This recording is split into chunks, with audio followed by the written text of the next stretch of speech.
Sot, selamat bersua kembali. Bagaimana kabar kalian, Sot? Ya, semoga kita semua selalu dalam lindungan Tuhan. Oh ya, bagi kalian yang baru hadir, selamat datang di keluarga QC.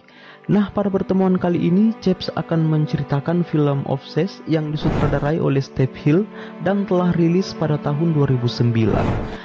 Di mana film ini sangat seru untuk ditonton, Sot, karena mengisahkan seorang pria sebagai manajer yang selalu diganggu dan digoda oleh seorang gadis bohai yang merupakan asisten barunya sendiri. Nah, apakah sebenarnya maksud dan tujuan gadis ini selalu menggoda dan mengganggunya? Kita semayangi filmnya, jangan dulu ke channel Selebriti. Sot, dipencet dulu dong tombolnya. Intro.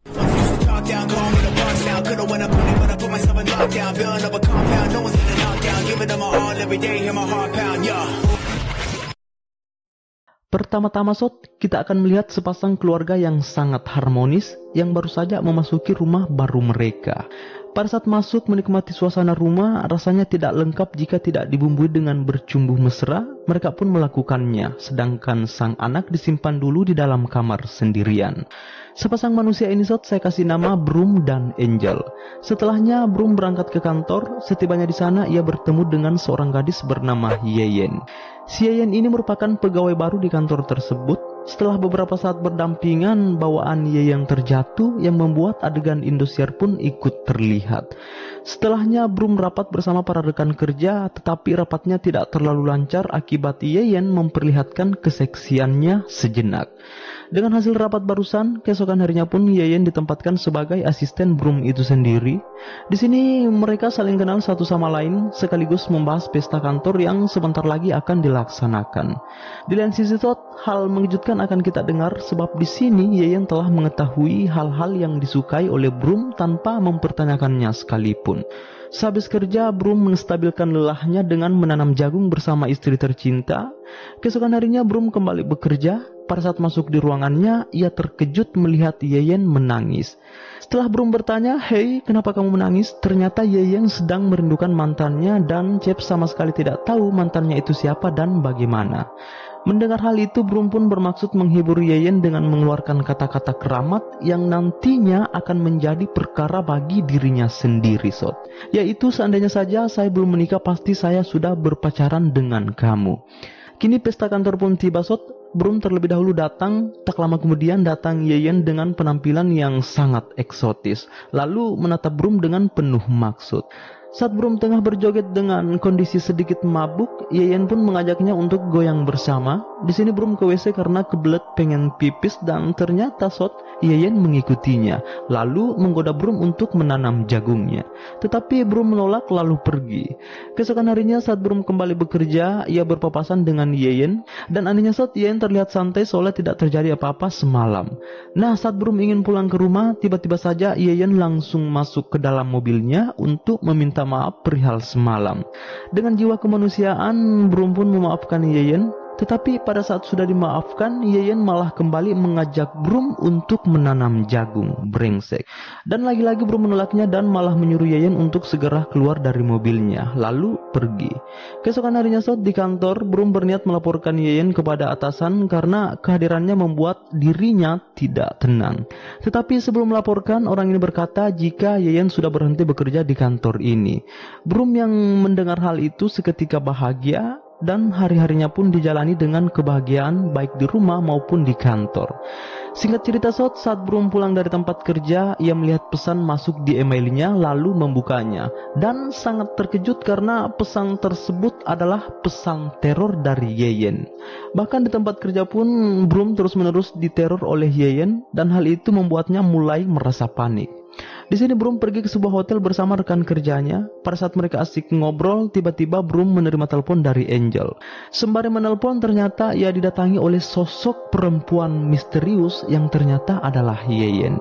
Di sini Yeyen kembali menggoda Broom dan secara diam-diam ia memasukkan obat tidur ke gelas minumannya. Nah, pada saat Broom kembali ke kamarnya untuk beristirahat, di perjalanan ia merasa pusing dan langsung tepar di kamarnya.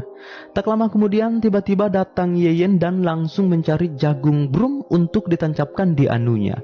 Ya, karena Broom tidak bisa berkutip, akhirnya penancapan itu pun berhasil.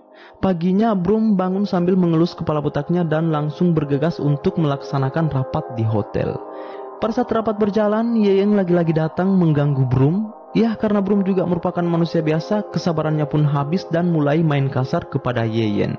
Broom juga berkata jika kita sama sekali tidak memiliki hubungan apapun. Tetapi Yeyen malah menganggapnya jika mereka sudah berpacaran dan ngotot meminta Broom untuk menceraikan Angel.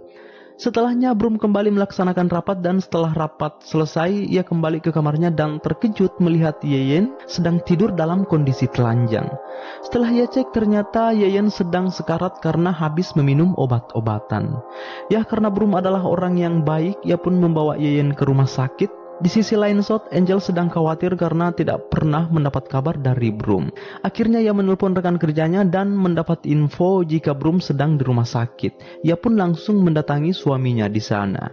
Pada saat selesai berpelukan, mereka terkejut karena didatangi oleh seorang detektif. Di sini detektif bertanya kepada Broom, kenapa Yeyen bisa tidur di kamarmu dengan kondisi tanpa busana. Angel yang mendengar hal itu langsung naik darah karena menganggap Broom telah berselingkuh.